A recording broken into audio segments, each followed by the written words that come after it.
fights or amateur fights, followed by our one pro bout of the evening, which will be Caleb Crump versus Eric Grant. A very and well-anticipated fight. Huge test for Caleb, and the first fight with Factory X for Eric Grant. That's correct. You know, looking to see some major leaps and bounds from Eric Grant as he's really taken a new dedication to his training. He's made a strong effort within all of his social media presence to document the process of his transition to Englewood with Coach Montoya. And Caleb Crump is the golden child of the Colorado Springs area.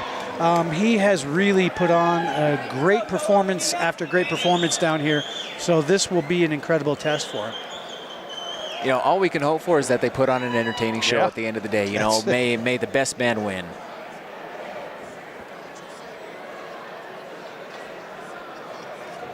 Ladies and gentlemen, this next bout will take place at the 145-pound mark. Introducing first, the pugilist from out of the red corner, wearing the black and yellow shrimp trunks. He represents Warriors Mixed Martial Arts. Ladies and gentlemen, please welcome Barro!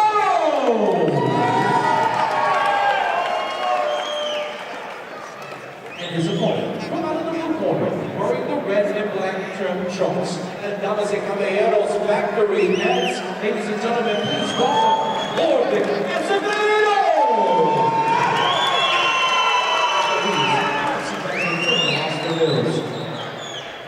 It would appear that neither fighter missed a cardio day. No, definitely not. I love watching some flyweight action. I don't know about you, but I feel that that's some of the most entertaining fights that are out there.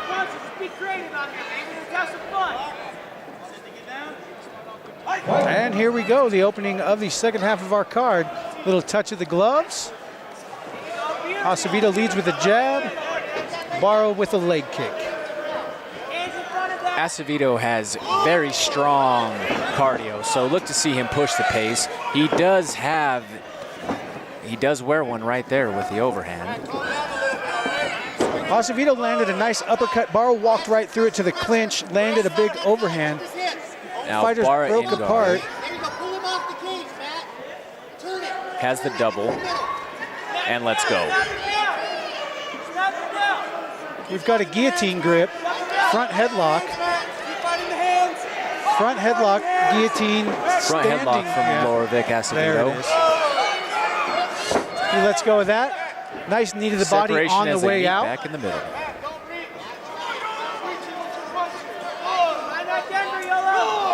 Both fighters trade leg kicks. Right to the clinch.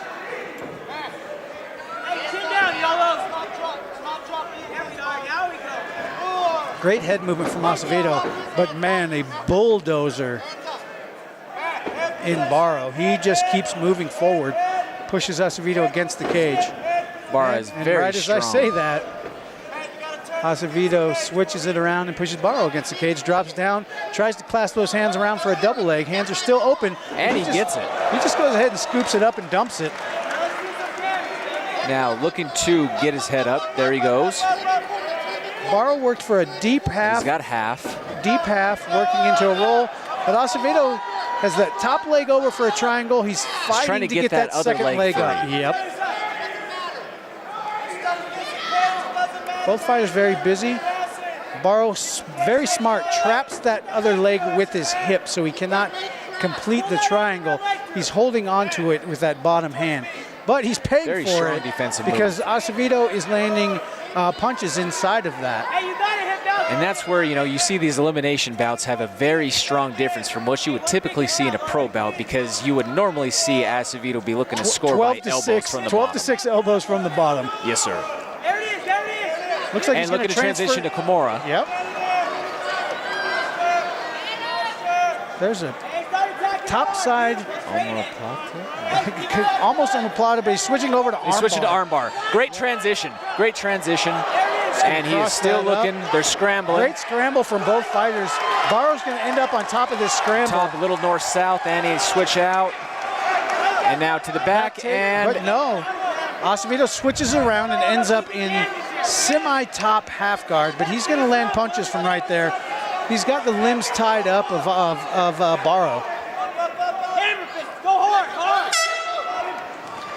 And the end of that round comes Just after has a the great ultimate level of creativity yeah. from as a flyweight. And that's a big influence on Llorrovic Acevedo. Yeah, and here we go. Round number 2 opens up very similar to the first round with a leg kick. But the leg kick is caught by Acevedo, and he's going to end up, it looks like he's working on that same armbar right here. And he has it deep. He's got it deep. He's got the arms crossed. But Barro's a great scrambler. And he has rubber joints. Yes, he does. He's stepped over twice now. And he's great defense.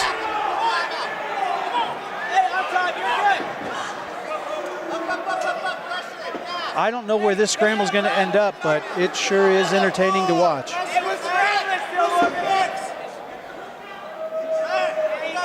So we've got Acevedo with a single leg trying to dump to one side, but now we've got Barro. He's got back control, but he's way too high. He's going to probably get dumped off the top side. He's just going to want to try to hold on to something at the same time. He's got a reverse triangle with an armbar possibly going to be worked out here. No, he's going to go for that hooked up armbar from that reverse triangle position. But it looks like there's a good flex, at least in the elbow of He turned that thumb down to take away the armbar.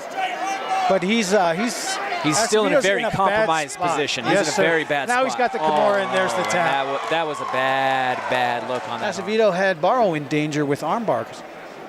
You know, you wonder with him kind of limping that way when he had his leg locked in when in the previous round when he was trying for the triangle. Right. How cranked was his leg that was pinned up against his body? I think it's more of a pride injury.